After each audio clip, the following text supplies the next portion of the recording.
রাস্তা ও ড্রেনের দাবিতে ফের রাস্তা অবরোধ করল গৌরনগর এলাকার নাগরিকেরা। শুক্রবার এই দাবিতে কৈলাসহর ও কুমারঘাট রাস্তা অবরোধ করেন স্থানীয়রা। রাস্তা না থাকার ফলে গ্রামের প্রতিটি বাড়িঘরের ভিতরে সারা বছর ধরে জল জমে থাকলেও স্থানীয় পঞ্চায়েত কর্তৃপক্ষ কিংবা স্থানীয় প্রশাসনের কোনো হেলদোল নেই।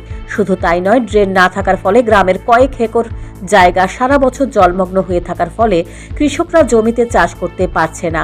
বিগত 4 বছর ধরে গ্রামবাসীরা কয়েকবার প্রশাসনের দ্বারস্থ হলেও প্রশাসনের পক্ষ থেকে কোনো ধরনের পদক্ষেপ নেওয়া হয়নি বলে অভিযোগ। তাই স্থানীয় প্রশাসনের উপর আস্থা হারিয়ে পাকা ড্রেন নির্মাণ এবং রাস্তা সংস্কারের দাবিতে পথ অবরোধে সামিল হয়েছে গ্রামবাসীরা। শুক্রবার গৌরনগর গ্রাম পঞ্চায়েতের 2 নম্বর ওয়ার্ডের এবং 3 নম্বর ওয়ার্ডের গ্রামবাসীরা একত্রিত হয়ে সকাল 10টা থেকে গৌরনগর ব্লকের সামনে কৈলাসহর কুমারঘাট রাস্তা অবরোধ শুরু করেছে। যোগাযোগ ব্যবস্থার উন্নয়নের স্বার্থে সরকার রাস্তা নির্মাণ করলেও জল নিকাশি ব্যবস্থা উন্নততর না থাকায় গৌরনগর গ্রাম পঞ্চায়েতের 2 নম্বর এবং 3 নম্বর ওয়ার্ড এলাকায় এই সমস্যা হয়েছে বলে অবরোধকারী গ্রামবাসীরা জানান।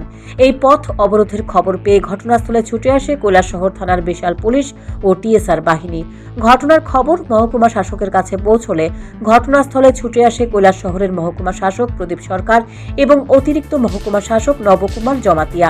অবরোধকারীরা অভিযোগ করেন, গৌরনগর গ্রাম পঞ্চায়েতের উপর দিয়ে কৈলাসহর কুমারঘাটের ডাবল লাইনের নতুন রাস্তা বিগত 4 বছর পূর্বে নির্মাণ হলেও রাস্তার দুপাশে ড্রেন না থাকায় গৌরনগর গ্রাম পঞ্চায়েতের 2 এবং 3 নম্বর ওয়ার্ড এলাকায় সামান্য বৃষ্টিতেই অনেকের বাড়িঘরে জল ঢুকছে।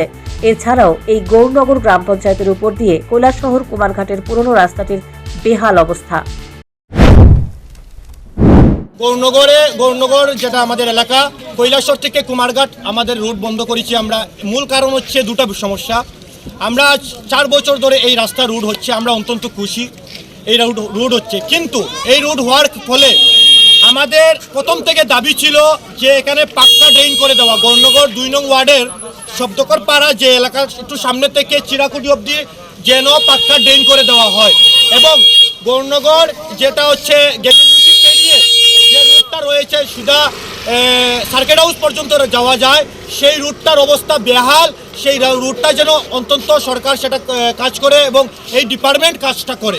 এই দাবি নিয়ে 4 বছরে আমরা 50 খানার উপরে চিঠি ডিএম অফিস, ডিএম স্যারের কাছে, এরপরে আমাদের বিডিও মহাশয়ের কাছে, এসডিএম স্যারের কাছে সহ প্রশাসনের যারা আছে সবার কাছে পাঠিয়েছি।